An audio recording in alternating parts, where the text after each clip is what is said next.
Om Sadashiva Samarambam Shankaracharya Madhyamam Asmadacharya Paryantam Vande Guru Param Ishvaro Guratmeti Bhukti Beda Vibhagine Vyomabda Vyapta Dehaya Dakshinamurtaye Namaha Sava Vedanta Sedanta Gocharam Tamagocharam Govindam Paramanandam Satguru Pranatosh Maham Om Shanti Shanti Shanti Om Namastê. Bom dia a todos. Iniciando nossa aula do Gita, capítulo 9. A pasta ou arquivo 4 a 8, verso 5. Na verdade, os seres não estão em mim. Veja meu yoga divino. Eu mesmo sou o criador dos seres e o sustentador dos seres, mas eu não estou nos seres, né? Então, aqui nós vimos, né, tem uma passagem interessante, não lembro bem o que foi a interpretação do Swami Paramarthananda, nesta passagem do verso que diz, veja meu yoga divino, né? E, como nós vimos na semana passada, este é um verso particular porque ele contradiz imediatamente o verso anterior, né? Então, quando existe uma contradição tão próxima de um verso para o outro, de um momento para o outro, de uma página para outra, né? Essa contradição se torna ainda mais relevante, né? Mais evidente, né? E as pessoas pensam, pô, esse Vedanta, ele não é realmente coerente, né? O Krishna parece estar se contradizendo realmente, né? Ele diz que tudo existe dentro de mim, no momento, e no outro momento ele diz que, na verdade, nada existe em mim, né? E que eu não existo dentro de todos os seres, eu não existo no mundo, né? Não existo como parte desse mundo, né? Então, essa contradição precisa ser devidamente resolvida, e é por isso que nós precisamos dos nossos gurus, né? Aqueles que compreendem, que estudaram, né? Que dominam essas escrituras, né? E sabem explicar, resolver essas aparentes contradições. Nós do Vedanta Brasil, a maioria de nós sabemos que não existe contradição alguma, né? Mas para aqueles que ainda assim ficam confundidos por possíveis potenciais contradições, né? O professor está aqui para resolvê-las também, né? Quando ele disse o mundo e tudo descansa dentro de mim, né? Eles não estão em mim de forma, e eles não estão em mim em forma alguma. Então, este é um dos problemas de alinhamento, porque Krishna está imediatamente contradizendo o que ele disse no verso anterior, né? O Gita tem várias dessas linhas contraditórias, mas são aparentemente contraditórias. Esta não é uma situação específica, original, única, né? Mas é muito comum, e é muito particular porque estava no verso anterior, como nós já vimos, né? Então, neste verso, ele diz: nem todos os seres estão em mim.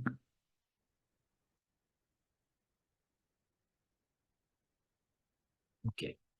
Ele diz: nem todos os seres estão em mim. Bom, como você explica isso? Os seres, nem mesmo os seres estão em mim, nada está em mim. Portanto, este é um grande problema para todos os comentaristas, né? Aqueles que expõem as escrituras do Gita, né?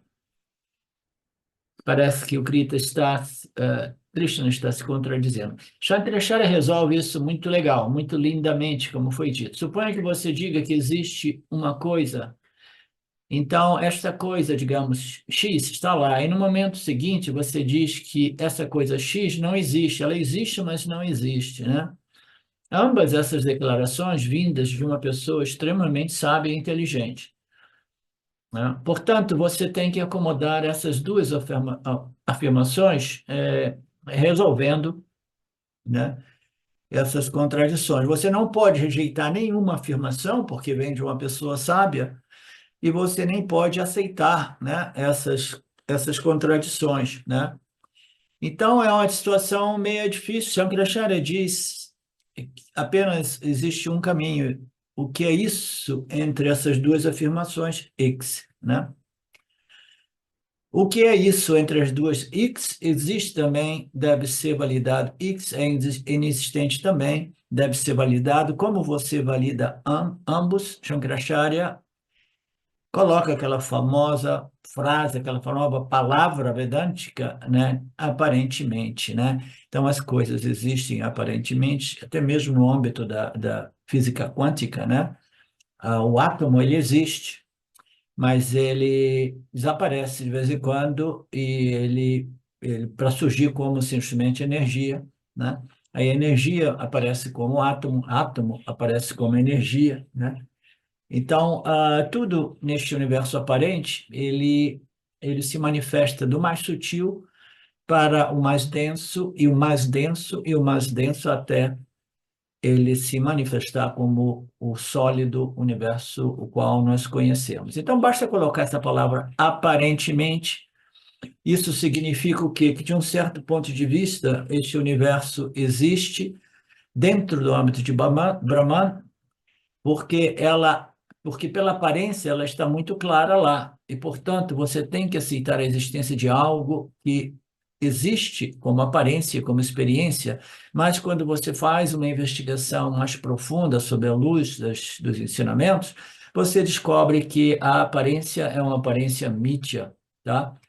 Que é tão boa quanto inexistente, né? Então aí é que pega um pouco para a maioria das pessoas essa ideia, esse conceito de que é uma ordem de realidade tão boa quanto inexistente, e nós temos uma infinidade de analogias, né? Entre elas, aquela minha favorita, que é a da miragem no deserto, quando nós estamos com sede, estamos atravessando uma área muito árida, né? E tem o fenômeno de uma miragem, nós encontramos um laguinho com água, e a gente vai para lá correndo, né? Quando chega lá, a gente descobre que era uma miragem, né? Então, aquela água daquela areia, daquele deserto, ela serviu para quê? Ela serviu simplesmente para me enganar, para me iludir, porque ela era tão boa quanto inexistente, não saciou a minha sede, de jeito nenhum, de hipótese alguma, né? Então, este mundo, ele fundamentalmente, este mundo mítia, este mundo aparente, ele não irá saciar a nossa sede. E a sede é sede de quê? A gente tem sede por paz, né? Por alegria, felicidade, satisfação, né? A gente tem sede por tudo isso. Nós queremos viver em harmonia com a nossa real natureza, né? Mas ainda assim, essa sobreposição da miragem, corpo, mente, naquilo que eu sou, a consciência ilimitada, essa miragem, essa projeção do corpo, mente, que eu digo meu corpo, mente, essa projeção ela vai fazer de modo que eu me identifique com ela, né? Que eu me identifique com o lago, o laguinho projetado no deserto, e esse laguinho, essa água projetada no deserto, jamais irá me saciar, jamais irá me satisfazer, né? Eu preciso compreender o quê? A real natureza essencial, né? Desta areia do deserto. Eu preciso compreender a real natureza, a essência, né, deste complexo corpo, mente, sentido, que é uma projeção obtida através do poder de Maya Shakti, né? Então, é por aí. Por isso que a gente diz que é tão bom quanto inexistente. Mas aqui e ali as nossas escrituras também ressaltam que, embora seja tão bom quanto inexistente, né, muitas vezes, né, ainda assim ela tem um valor utilitário, né, essa projeção aparente, ela serve um propósito, ela tem um valor utilitário, ela jamais irá realmente, né, servir totalmente, né, como valor utilitário. Esses valores utilitários não servirão para me satisfazer e para me resolver, mentalmente, psicologicamente, mas existe sim um valor utilitário nesta projeção, e que, como eu costumo dizer todo final de semana, o valor utilitário, quem é que pode responder, quem é que pode me ajudar a completar essa frase? Qual é o valor utilitário desta projeção aparente? É qual o aprendizado, ensinamento que você pode extrair dele. Sim, o valor utilitário é exatamente isso, nos permitir um campo de interação no qual nós permanecemos presos numa ignorância, né, na ignorância cósmica, avídia, até que nós entremos em contato com as escrituras, e aí a gente tem a possibilidade de, dentro da miragem, compreender o substrato da miragem, que é, né, a consciência, né? E aí, então é extrair a realidade dentro do âmbito da realidade, extrair, né, o permanente dentro do âmbito do impermanente, extrair aquilo que é sati, a existência, dentro do âmbito daquilo que é uma mera existência aparente ou inexistência, né?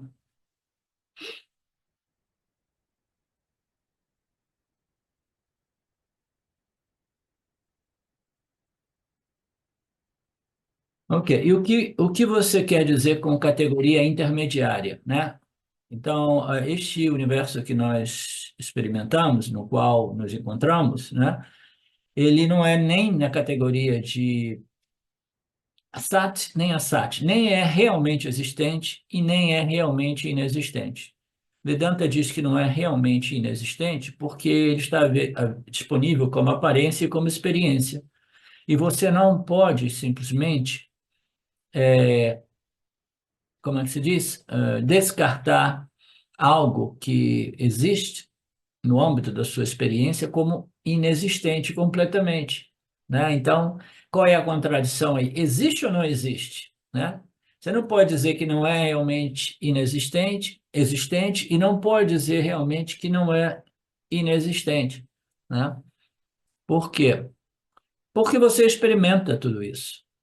A gente experimenta muitas coisas que não são realmente existentes, mas ainda assim nós, né, através do nosso aparato sensorial, a gente experimenta coisas, sim. Mas quando examinado mais cuidadosamente, nós descobrimos que são inexistentes, né? Então, de um ponto de vista, isso parece existir, do outro ponto de vista, é inexistente. Vedanta diz que é aparentemente inexistente. É aparentemente existente ou é uma mítia realidade. E nós temos sempre o exemplo do estado dos sonhos e o mundo do sonho e o agente sonhador para esclarecer esse ponto, né? Então, durante a noite, nós sonhamos, ou à tarde, quando fazemos uma soneca, né? A gente experimenta, né, o sonhador e o mundo dos sonhos, né?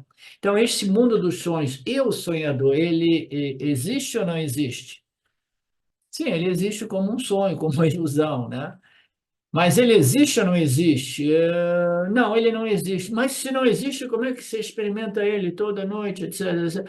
Ou, de repente, ele existe sim, mas existe como uma mera aparência, uma mera projeção aparente, né? Mas existe porque eu experimento o sonhador e o sonho, né? Qual é a resposta? Existe ou não existe o mundo dos sonhos e o sonhador, né? Você experimenta o sonho e o sonhador intimamente. Na hora da experiência do sonho, você tem certeza que ele é existente, porque ele é tangível, né? Ele às vezes é assustador e às vezes é delicioso, né? É por isso que você vai para a cama e também depois de fazer oração, né? Então, ele está falando assim, na hora de você dormir, eu acho que ele recomenda que você faça oração, de modo que os sonhos sejam sonhos não assustadores, mas sonhos celestiais. Talvez seja isso, eu esqueci essa passagem.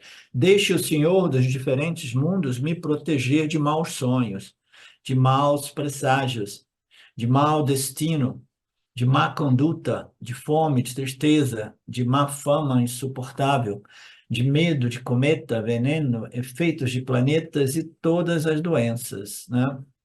Então, tem esse texto aqui do Yogeshwara, né? Que faz referência ao Lorde de todos esses universos, né? De todas essas ordens e subordens, que ele me proteja de maus sonhos, né? Porque tem sonho que realmente é assustador, né? De mau destino, de má conduta, de fome, de tristeza, tanto dentro do âmbito do sonho como do âmbito do estado de vigília, né? E ele continua, né, do medo, o medo de uma destruição através de um cometa que está sempre passando perto do nosso planetinha, do veneno, dos efeitos, né, das forças da natureza, né, que destroem civilizações, destroem cidades. A gente, porque passou perto, nunca chegou aqui, mas todo dia tem tragédia acontecendo devido às forças da natureza causando, né? Nós vimos o que ocorreu recentemente lá no Rio Grande do Sul. Então, essas coisas vão acontecendo o tempo todo, né? Então, que Deus nos proteja dos maus sonhos e das experiências extremamente adversas, mas que esta prece, né, que esta oração não seja uma exigência, né, não seja uma demanda, né, que seja simplesmente, né, uma preferência e que, ao mesmo tempo, esta oração possa incluir um pedido de força e equilíbrio, né, e confiança para aceitar até mesmo, né, as experiências mais duras e adversas. Então, aqui ele fala de pesadelo, de mau presságio. São orações lindas, maravilhosas, porque quando você tem um sonho de pesadelo, ela é capaz de assustar você. Portanto, existe ou não existe esse sonho? Existe. Não está. Vamos fazer uma outra analogia, né? Nós estamos lá caminhando e aí é horário de penumbra e tem um galho, tem um galhozinho, tem um cipó, corda, uma corda de cipó, né? Que caiu e eu confundo ele com uma cobra, né? Então eu, naquela situação de penumbra, eu projetei a cobra no cipó e eu fiquei paralisado de medo, paralisado de medo. Então a experiência foi real. Por quê? Porque eu fiquei paralisado, eu fiquei tremendo, eu comecei a suar, né? Até que alguém chegou e esclareceu a situação para mim, né? Então a experiência ela foi tal, né? Foi tão assustadora que ela tem um certo grau de realidade, né? Tem um certo grau de realidade. Então, do ponto de vista desta ignorância, né, a inabilidade ou incapacidade de compreender a natureza intrínseca de tudo, toda a experiência humana, né, essa dificuldade, essa ignorância, né, ela faz de modo que a gente sofra as experiências desse mundo, né, a maior parte do tempo, e, ela se torna praticamente como um sonho assustador, né? Este sonho assustador, ele é real, mas não é real, né? Eu estou fazendo um paralelo às nossas vidas, entendeu? A identificação com corpo, mente e sentidos faz com que essa vida se torne um sonho assustador. Esse sonho assustador é real, mas também é irreal, tá? Parece real devido a esta identificação muito profunda que eu tenho com corpo, mente e sentidos, que é cheio de ignorância, cheio de limitações, né? Mas se eu tivesse o conhecimento da real natureza desse corpo, mente e sentido, aí este sonho assustador, que é o mundo, o corpo, mente e sentidos, e a identificação com o mesmo, que é, em todos os sentidos, extremamente ignorante e limitado, este sonho, ele se tornaria uma experiência agradável, né? Portanto, do ponto de vista desta ignorância, este mundo existe e é real, é tangível, né? E os objetos servem para me completar, etc, etc. Mas quando eu acordo do sonho de noite, tal qual quando eu acordo do sonho de crença na realidade como dualidade, né? Crença que os objetos são reais e que servem para me resolver, quando eu desperto de ambos esses sonhos, o sonho onífero e o sonho do estado de vigília, né? Do ponto de vista mais elevado, sejam ele o ponto de vista do acordado em relação ao sonhador e a auditoria em relação ao acordado, né? Eu desperto, né? Quando eu desperto, todo o pavor, o susto passa, né? E aí o bem-estar se torna presente. Então, este é o valor do autoconhecimento. O valor do conhecimento é simplesmente despertar deste pesadelo, né, que às vezes eu gosto de denominar o drama humano, né? A experiência humana, a dramática, né? Experiência humana, né? Ah, não, mas a experiência humana é boa, é boa, é boa, é boa. Tudo bem, é boa, é boa, é boa. Ok. Então, fique nela, tá? Você acredita que ela é boa? Talvez você esteja desfrutando de mais punha do que a maioria, mas saiba que o punha se esgota, né? E que você não tem nenhum controle sobre o seu parábada. As circunstâncias serão prazeres e dores, prazeres e dores, prazeres e dores, e, em geral, principalmente durante o Kali Yuga, em geral, tem muita mais experiência de dores do que de prazeres.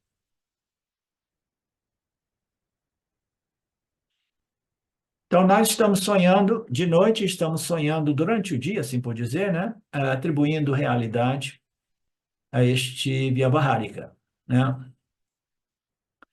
Nada disso é real. Tudo passa de pensamentos de atribuição de realidade para aquilo que é uma miragem na areia do deserto. Mas do ponto de vista do sonhador, o sonho é real. Do ponto de vista do desperto sob efeito de avidya, que é a ignorância imposta por Maya, do ponto de vista do desperto sob efeito de avidya, né, esse mundo parece muito real, né? Então, existe e não existe, né? Ah, então se você obtém o autoconhecimento, o mundo deixa de existir? Será que é assim mesmo? Não, se você obtém a compreensão da real natureza de Jagata, de Jiva e de Ishvara, o mundo não vai deixar de existir do mesmo modo que as miragens não deixaram de existir, o arco-íris não deixa de existir, e o céu azul não deixa de existir, e os sonhos não deixam de existir, apesar de eu compreender que, né, é uma mera projeção. Então, quando você obtém o conhecimento da real natureza, da realidade, né, o sonho, né, a miragem continua, mas só que ela não tem o poder de te apavorar e simplesmente paralisar de terror, de medo, né, de ansiedade, de frustração, né, de desejos por haver, manter, evitar, né, as aversões. Então, toda aquela condição psicológica humana, que é o drama do samsara, ele é resolvido simplesmente através da compreensão de que o mundo no qual nós vivemos, o que inclui este corpo, mente e sentidos, é uma realidade mítia, é uma projeção aparente. Ah, mas o meu corpo-mente é uma projeção? Sim, é uma projeção, né? É uma projeção iluminada, revelada, animada por aquilo que não é uma projeção, mas é a luz do projetor, que é a consciência, e você é a consciência. Tá?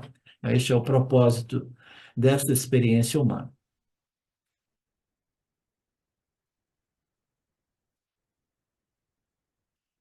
E esta coisa única chamada no Vedanta de Mitya é experiencialmente disponível, mas em realidade inexistente. Qualquer coisa experimentalmente disponível, né, irá invocar duas respostas, mas no momento, na verdade, ao acordar de um ponto de vista mais alto, não existe tal coisa chamada de aparentemente existente. Não definível como absolutamente existente ou não definível como absolutamente inexistente, ok? Ambos. Você não pode nem, né, dizer que é absolutamente existente, nem dizer que é absolutamente inexistente. São namarupas, os namarupas dos ornamentos, as formas e os nomes de ouro, né, das joias de ouro, dos ornamentos de ouro, eles existem ou não existem, né? O Namarupa não existe, né? Mas ainda assim ele é experimentado como um anel. Quando você examina mais cuidadosamente, você vê que só existe o ouro, né? O anel é simplesmente um Namarupa. O Namarupa existe ou não existe, né? Existe, né? Impermanentemente, relativamente, condicionalmente, ele existe. como uma aparência, como um nome e uma forma, né? Naquilo que é a única realidade. Então, esse anel escolar, ele existe ou existe? Eles existem, né? Como Namarupas, eles existem apenas como, como um valor utilitário, né? Um valor utilitário relativo e impermanente que realmente não satisfaz, porque se você quiser ter satisfação financeira, você tem que contar com o quê? Com o ouro, não com os anéis, com as formas, entendeu? Porque se você retira o ouro, as formas desaparecem, né? Mas se você retira as formas, o ouro permanece. Então, o ouro é a consciência nossa real, o nosso real tesouro, né? A única coisa com valor absoluto, não relativo.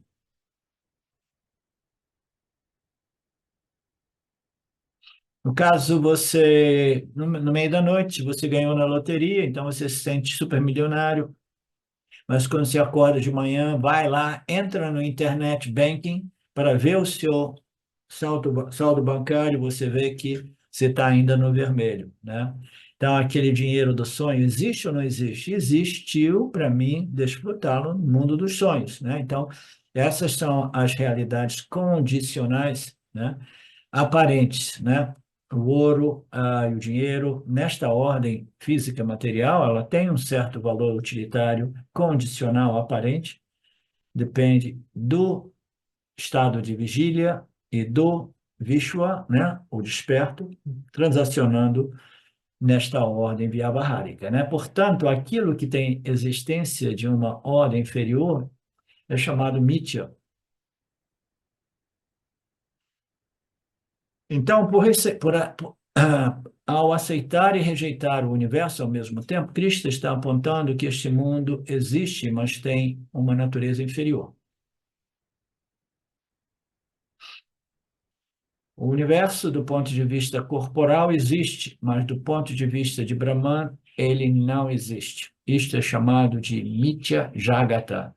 É um Jagata, é um universo, é um cosmos aparente, que nem existe, nem não existe. E quem é o Senhor ou Brahman? Brahman é o apoio, o suporte deste Mithya Jagata.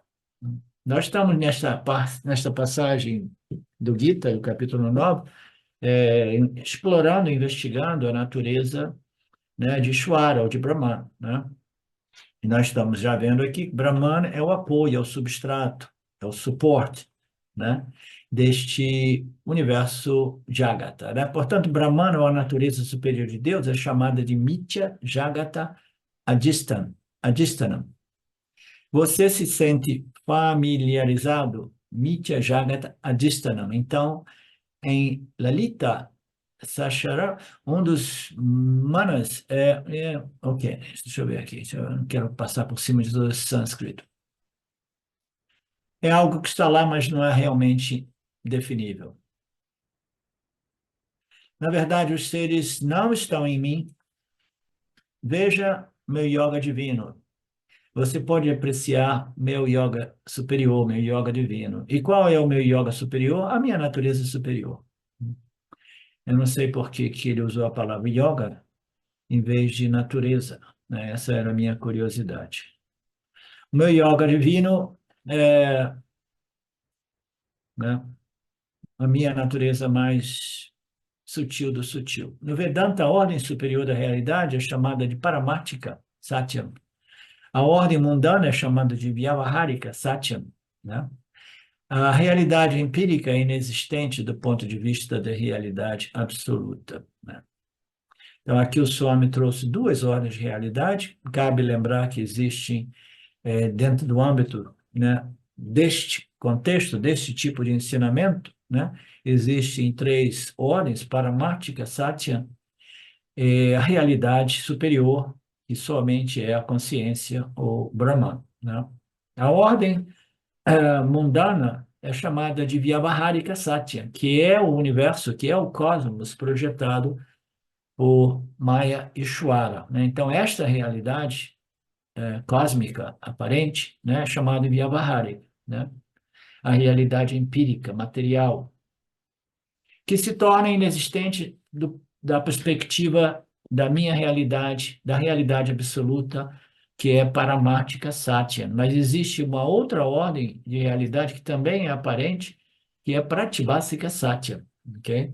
Que é a percepção do Vyavaharika, que existe pessoalmente, né, na mente de cada Jivatma. Cada Jivatma tem uma percepção única, né, desta realidade chamada Vyavaharika, né? Maya, Ishvara produz esse universo, nós sabemos, nós do Vedanta Brasil sabemos que este universo é uma projeção feita através das três energias e dos elementos sutis, etc., né? E aí, a partir daí, nós temos, né, todos os elementos do universo, químicos, físicos e todas as configurações, e nós experimentamos esta ordem Vyavaharika, né? Então, cada um de nós, do Vedanta Brasil, já ouvimos falar que esta ordem, né, esta ordem Vyavaharika, ela é de valor neutro. Ela é simplesmente as três gunas, as três energias e os elementos, né? É simplesmente isso, né? Então, o que que é a real natureza, a minha nota real, uma natureza menos enganosa daquilo que é este Vyavaharika, porque ele aparece colorido por uma infinidade de objetos, de namarupas, que nos dá uma impressão de diversificação de valores, né? Disso e daquilo.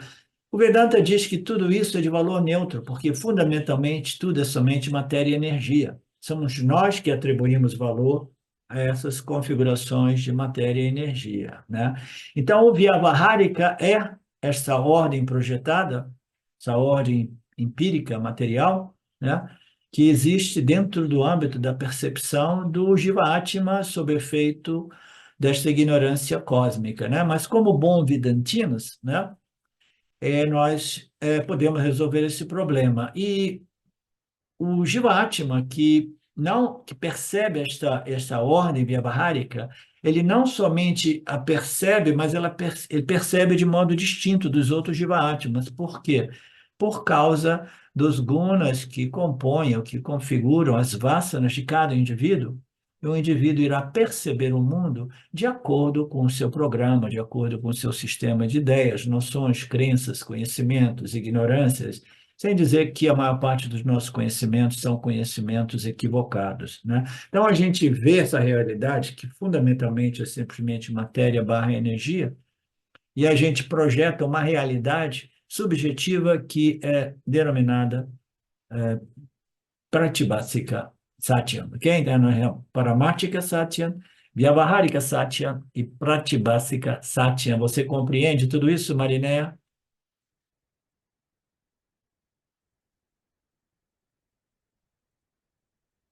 Tem jeito, né? A gente, para compreender esses ensinamentos, a gente tem que entrar no processo, né? Tem pessoas que me contatam isso e aquilo, eu quero ser seu discípulo, isso e aquilo. Eu falei, você tem que então, subir no ônibus, entrar nesse processo e começar a estudar os vídeos e aparecer nas aulas, etc.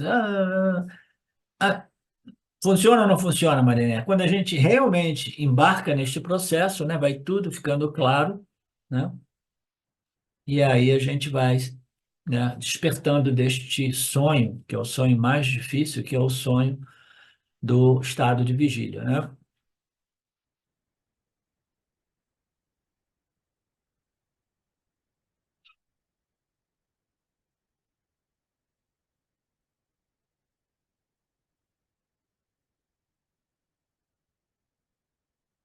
Ok. Do ponto de vista da minha natureza superior, eu vejo o mundo como Mitya, Jagata Mitya, Brahma Satya e eu sou Brahma. Krishna dá aqui uma essência do Vedanta. Ele apresenta a terceira característica de Brahman. Eu sou sem forma, eu permeio tudo, eu sou o substrato do universo Mitya. Então, qual é a quarta característica? Krishna diz: eu mesmo sou o criador dos seres e o sustentador dos seres, né? Eu sou o originador, né? A causa original, né, do universo, tal como o desperto é o criador, a causa original do seu mundo dos sonhos. Então, ele faz esse paralelo que nos ajuda ainda mais claramente a compreender a projeção dessas ordens aparentes, né? Então, ele diz que eu, através do meu poder de Maya, eu projeto, sustento e destruo, né? Tudo trago de volta para mim, né? O Pralaya, né? Todo esse universo sai de mim através dos meus poderes, é mantido por mim e retorna a mim, né? Do mesmo modo, o desperto, né? É o quê? É o criador de quê? E o sustentador de quê? Do mundo dos sonhos. Porque quando nós, os despertos, andamos, a gente vai para a cama para dormir, né? Oh, que sono, vou para a cama. Aí a gente, né, começa a dormir e imediatamente, né? Ou depois de um tempo nós projetamos o mundo dos sonhos, os objetos dos sonhos, né? Então, nós sabemos que existe um poder inerente a esse complexo corpo, mente, sentidos. A gente não sabe como projetar os sonhos, a gente não sabe nada, como eu digo sempre, né? Mas Maia faz isso para nós. Eles dizem que é Nidra Shakti, do mesmo modo que o desperto cria o mundo dos sonhos, né? Ishvara, Maheshwara, cria este mundo empírico, material, físico, tangível, né, que nós chamamos de Jagata, né? Não só nós somos capazes de projetar o mundo dos sonhos, mantê-los, sustentá-los e colocar fim a eles, né? O mundo dos sonhos é originado de mim, né? Então a ideia se torna, então é claro que este aqui, se isso aqui é um outro sonho do ponto de vista de Brahman, quem é que projetou esse sonho? Só pode ser Brahman, porque do ponto de vista do sonho, eu sou o mestre, eu sou o, o desperto, e o desperto é que projeta o sonho, né? Então, do ponto de vista, né, deste sonho de Brahman, Brahman só pode ser realmente o originador ou sonhador, aquele que sonhou isso. Vocês sabem que eu costumo dizer que Brahman é a carta, não faz nada, né? Mas que Maya, né, é como se ele projetasse este universo aparente, né, para o benefício de todos nós. No mundo dos sonhos que eu mesmo crio, a ironia é que eu crio o mundo dos sonhos e muitas vezes né, eu fico apavorado, né? Porque é um pesadelo o meu sonho, né? Etc, etc. Então, por que e como eu fiz isso, eu não sei. Eu sei que isso ocorre, né? Quando eu acordo, o sonho foi destruído, resolvido, né? E eu não tenho mais nenhum medo. Rapidamente, né? O meu corpo físico se estabiliza, né? Daquele susto, né? Tudo acabou, né? Da mesma forma, Krishna diz que este universo é como um sonho. Este é um sonho, né, do ponto de vista da minha natureza superior, natureza de Brahman, natureza de Deus, de Nirguna Deus, e deste ponto de vista, o universo é simplesmente como um sonho, existe como um sonho, é mantido como um sonho e se resolve como um sonho. Portanto, eu mesmo, este Atma, essa consciência, né, este Atma significa minha natureza superior, que no capítulo 7 era referida como Paraprakriti, né? Eu crio todos os seres. Cria como? Sem fazer nada. Mas a minha mera presença permite a Maya de projetar todos esses seres dentro de mim mesmo, né? Mas eu não estou nesses seres. Os seres ocorrem em mim, mas eu não estou nesses seres. Assim como o desperto é o sustentador do mundo, você não pode dizer, deixa o mundo dos sonhos continuar, que eu vou para o escritório, mas eu estou curtindo este sonho. Não, né? Você quando se torna, né, deixa o sonho acaba. Você não consegue sustentar o sonho. Você projeta, você sustenta, Brahman do mesmo modo projeta, sustenta e destrói tudo. Varuna, para ele, Krishna disse ainda, aquilo do qual nascem todos os seres, aquilo pelo qual, quando nascem, permanecem vivos, aquilo no qual, a partir eles entram, aquilo que procura saber, isso é o Brahman. Ele realizou austeridades e se dedicou à devoção. Taittiriya Upanishad.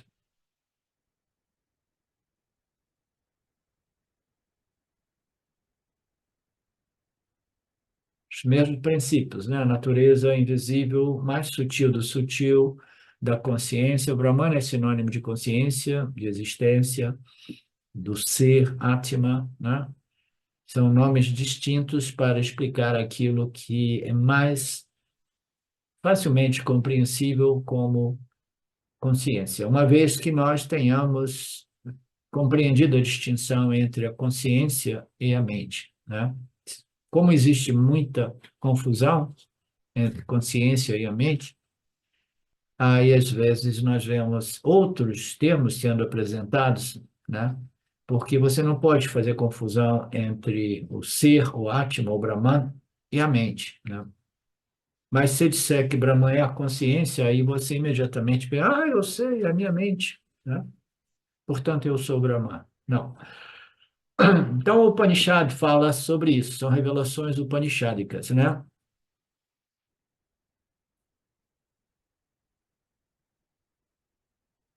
Eu sou também o destruidor, agora o Swamiji, o Krishna, está apresentando, eu sou o Laya Karana, né? Eu sou também o destruidor, né?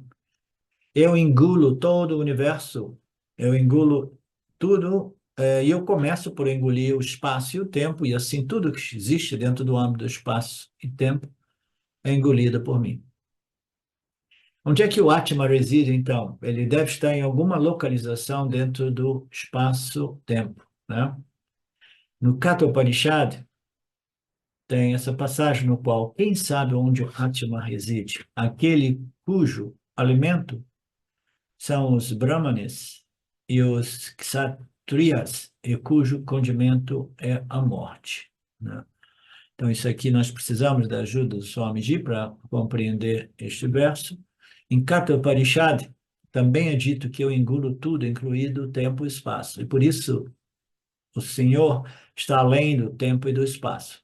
Se o Senhor está dentro do tempo e do espaço, o Senhor não pode engolir o tempo e do espaço. Se ele diz que eu engulo tudo, naturalmente, este Senhor é algo que existe fora do âmbito do espaço-tempo. Mas a curiosidade é que existe não somente livre e independente do espaço-tempo, mas é o substrato do espaço-tempo, porque o espaço-tempo também é uma projeção aparente, né? O tempo teria engolido o Senhor se o Senhor existisse no âmbito do espaço-tempo. Mas, como nós sabemos, Satya, em Satya não existe espaço, não existe tempo. Em Mitya, dentro da projeção, na miragem, né? Dentro da projeção, imediatamente existem objetos, namarupas, né? Aí a distância entre namarupas, a percepção de distância e duração de contato entre os namarupas me dará imediatamente uma sensação de espaço-tempo, né? Espaço entre dois objetos de experiência, o tempo, a duração, entre um e o outro, ou duração, né, referente aos contatos com cada um desses pensamentos ou objetos. Então, todo esse espaço-tempo, ele é derivado desta projeção aparente imposta por Maya e Ishvara. E eu existo fora do âmbito de tudo isso. Eu sou livre e independente, significando dizer, eu não dependo desta projeção. O mundo não pode existir sem mim. E eu não posso, ah, você não pode dizer, eu posso existir sem o mundo. Peraí. Não dependo do mundo, isso significa que o mundo não pode existir sem mim. Correto, perfeito. E eu não posso, você não pode dizer, eu posso existir sem o mundo, né? Então, aqui, esse eu se refere ao corpo, mente e sentidos, eu não posso existir só sem o mundo, a minha natureza inferior é parte integrante deste mundo, mas a minha natureza superior, né, é livre e independente deste mundo, né? O mundo, que inclui o corpo, mente de cada um de nós, né, depende de mim, mas eu não dependo nem do mundo, nem deste corpo, mente, sentidos. Isso é moksha, isso é compreensão da minha real natureza. Essa é a definição de Satya. Satya pode existir sem Mitya, Mitya não pode existir sem Satya. O sonho não pode existir sem o desperto. Suponha que você diga, o desperto não pode existir sem sonho. Então, o tempo todo você estará sonhando. Imagina, né, se Brahman, se a consciência dependesse deste mundo, como muitas escolas sugerem, né? Seria o mesmo que dizer que o desperto depende do sonho, né? Se o desperto dependesse do sonho, o desperto estaria sonhando o tempo todo. Essa é a moral aqui. Mas, na verdade, todos vocês estão sonhando em seu mundo dos sonhos. Então, será uma condição lamentável para mim. Você existe sem sonho, mas o sonho não existe. Não pode existir sem você, esta é a realidade. Hum. Este Vyavaharika depende de mim, eu sou livre e independente, porque eu sou a consciência, né, na qual este Vyavaharika foi projetado. O Senhor pode existir sem o mundo, mas o mundo não pode existir sem o Senhor, né, Nirguna Brahman. Isso é chamada de Satya Mithya relação. Adistana, Adhyasana relação, né? Substrato e sobreposição, né? Pano de fundo e projeção.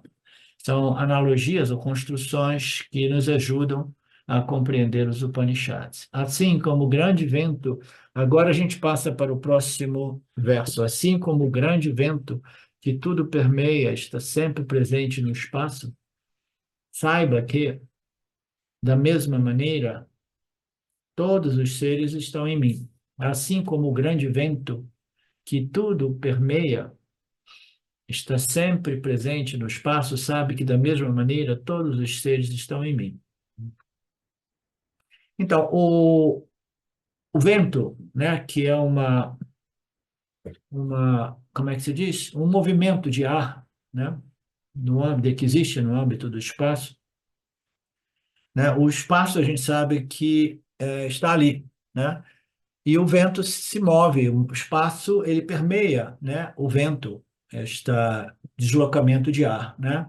Então, como o grande vento que tudo permeia, está sempre presente no espaço. Então, este vento, ele penetra quando você, porque aqui, né, no Brasil a gente não tem muitas dessas experiências né, de tufões, né, e de furacões e essas coisas, né? Mas eles têm poderes, né, de penetrar e sair rasgando tudo, destruindo tudo, né?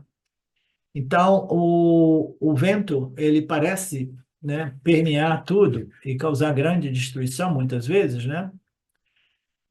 Mas ele está, na verdade, sempre presente no espaço. Sabe que, da mesma forma, todos os seres existem dentro de mim, porque, como eu gosto, de vez em quando, de colocar, a consciência é o espaço do espaço. O espaço é o elemento mais primordial, mais sutil, que irá acomodar o desenvolvimento das outras configurações das energias, né? E a consciência é o que sustenta esse espaço, né? A consciência é o pano de fundo, o espaço é a primeira projeção aparente, e dentro do espaço nós temos o universo, o cosmos, né? Da mesma forma, da mesma maneira, todos os seres estão em mim, do mesmo modo que o ar e todos os outros elementos estão sempre dentro do âmbito do espaço. Né? Neste verso, Krishna introduz a quinta característica do Senhor, que é a característica asanga, né? A natureza asanga, livre de associação. Então, esta natureza de Brahmana, do Senhor, que por sua mera presença, né, o universo é projetado, o universo é refletido, né?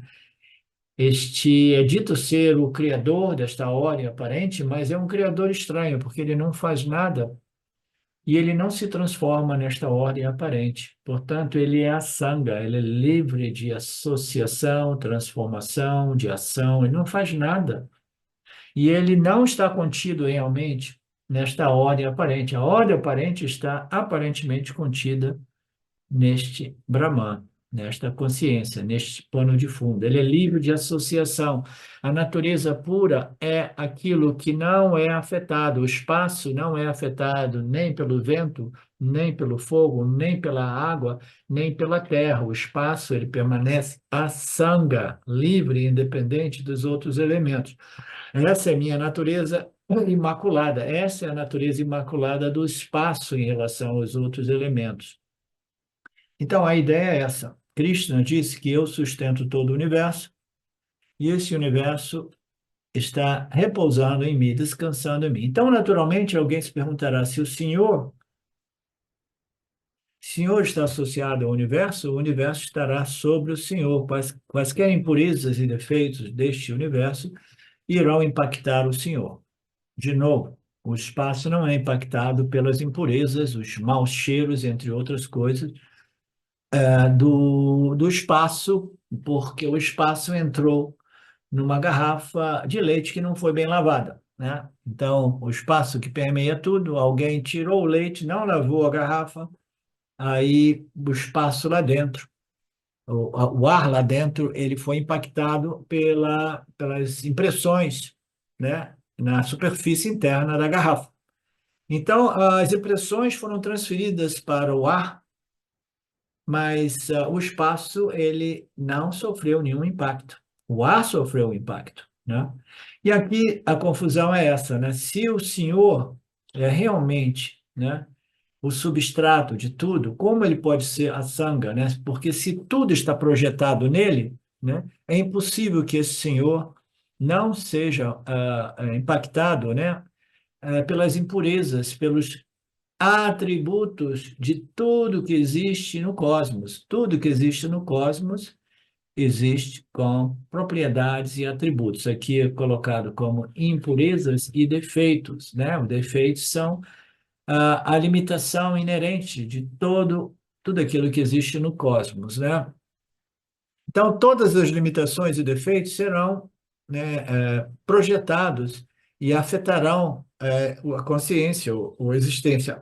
Aquilo que ocorre na minha mente, como as minhas ignorâncias, limitações, defeitos, né, impurezas, tudo aquilo deve estar causando um mal enorme à minha consciência, né? Seria essa uma afirmação justa?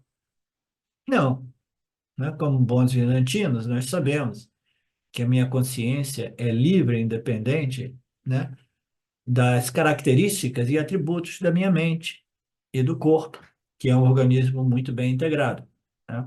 Então, do mesmo modo, né, o Senhor, que é a minha própria natureza, não é impactado pelos defeitos que existem neste mundo aparente, nesta projeção, nesta miragem, né?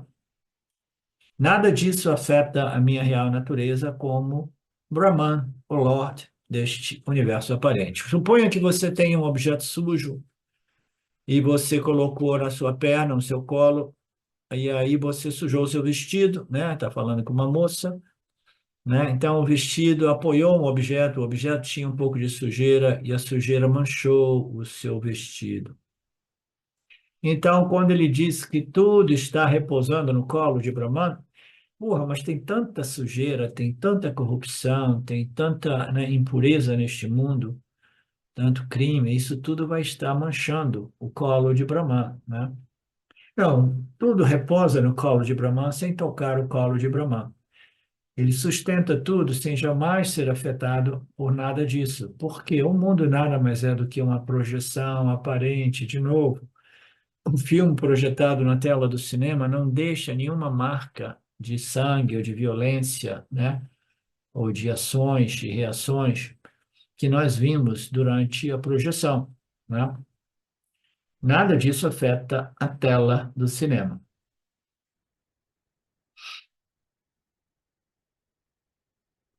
Então, a curiosidade é essa: como é que Bhagwan, o Lorde, sustenta, né, toda essa projeção aparente, né? Essa projeção aparente cheia de problemas e defeitos, né? E esses defeitos não se transferem para o Senhor, né? Como ocorre isso? Por que que esses defeitos não são transferidos? A mesma lógica. Por que que todas as projeções na tela do cinema jamais deixam nenhum impacto né? Ou contaminação na tela do cinema. Você vai lá, você nunca vai encontrar sangue na tela, por mais violento tenha sido a projeção, porque a tela é o substrato, ela é livre, independente da projeção. O Senhor é a consciência, e ele jamais é impactado, contaminado por nada, e repousa aparentemente dentro do seu âmbito. A natureza da tela é a sangue, ela não se associa com a projeção aparente. O Krishna dá um belo exemplo do espaço, a caixa. Espaço é o exemplo, é a analogia mais próxima daquilo que é a nossa real natureza. O espaço não tem forma,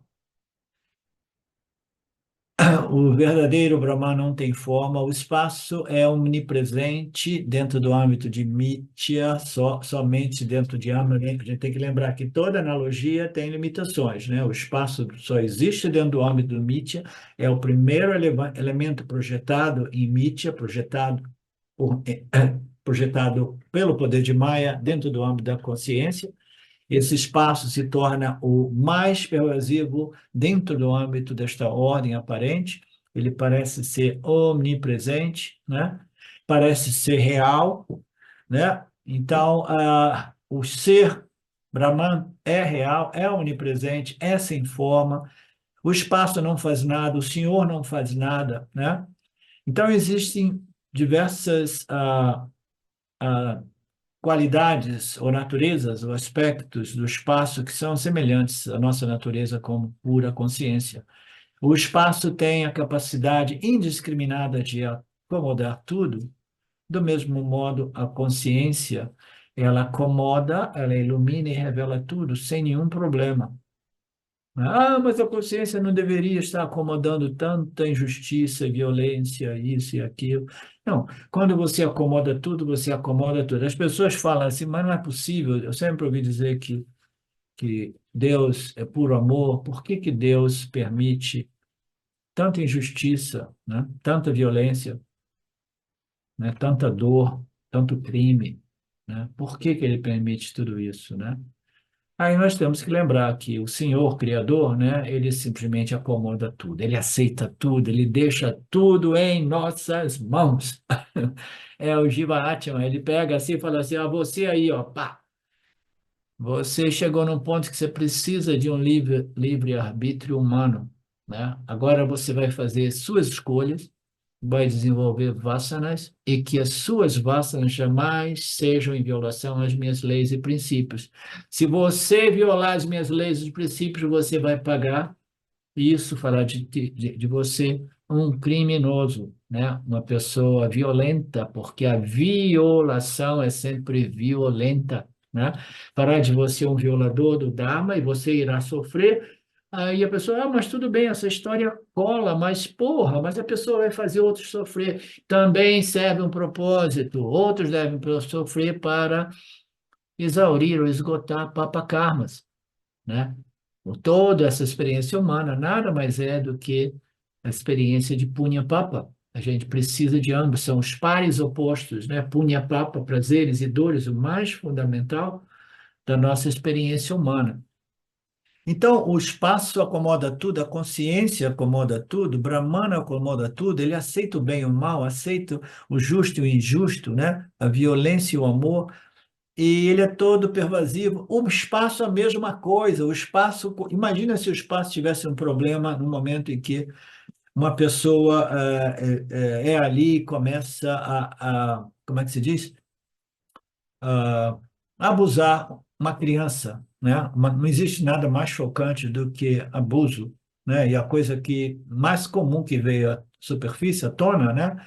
Nas últimas décadas é o fato de que isso existe, né, em grande escala neste planeta. Imagina se o espaço dizer, não, isso eu não acomodo. Não, a natureza do espaço é acomodar tudo. A natureza da consciência é aceitar tudo, admitir tudo. Tudo isso foi projetado para o âmbito do Jiva Atman aprenderem a exercer o seu poder de livre-arbítrio, de escolha de modo harmonioso com as leis de Deus, né? Então, essas são as semelhanças entre o espaço e o Senhor onipresente, onipotente, a sanga, o espaço é a sanga, ele não associa-se com nada, né? O Senhor acomoda tudo, isso e aquilo. Em quarto lugar, neste verso, o espaço acomoda tudo, o espaço não se queima pelo fogo e não é molhado pela água também, né? Tem diversas passagens, inclusive no início do Gita, quando a Juna, né, é convidada a levantar e lutar, dizendo, não se preocupe, porque aquilo que você é não será queimado pelo fogo, não será molhado pela água, não será secado pelo ar, né? E nem furado pelas flechas dos inimigos, né? Ninguém vai ser furado, ninguém vai morrer, né? Então, são aspectos referentes à natureza de Bhagwan, do ser, de Brahman, a nossa real natureza, que é o tema deste capítulo 9. Om Purnamada Purnamidam Purnamudachyate Purnasya Purnamadaya Purnameva Vashishyate Om Shanti Shanti Shanti Om. Namastê. Olá, queria trazer aqui para vocês o quanto eu tenho me beneficiado dos ensinamentos do Vedanta. Esses ensinamentos do Vedanta, eles mudaram a minha vida, o meu estilo de vida, né? A partir de uma compreensão sobre Jagata, o mundo, sobre essa pura inteligência, Ishvara, sobre o Jiva, né? A mente, o funcionamento, sobre a aplicação do Karma Yoga diariamente na vida, o quanto isso beneficia a purificação da mente, né? Para poder daí acessar aquilo que é mais valioso. Aliás, eu diria sem valor estimável, inestimável, né? Uma riqueza profunda, que é a compreensão sobre os ensinamentos de Satya, a consciência, a existência ilimitada que sou. Bom, eu sou uma aluna de Vedanta, desse grupo, Vedanta Brasil, que iniciei a jornada, estou no começo da jornada, mas essa jornada seria impossível sem o apoio diário de um professor qualificado, o professor Arlindo Nagar, nosso professor, que dedica a sua vida, que dedica as batidas do seu coração exclusivamente para o ensino do Vedanta. Ele gosta de usar a frase o coração que se doa recebe. Então ele é esse coração que doa. E aí a minha pergunta e o meu convite é: e você? Tem se beneficiado também dos ensinamentos, da compreensão, da clareza desses ensinamentos que são trazidos para nós? Sim? Se sim, o coração que doa recebe. Então o convite é: se você se beneficia, você pode também fazer uma doação. Essa doação, ela é necessária, apropriada, para a manutenção, né, desse ensinamento vivo diariamente para nós.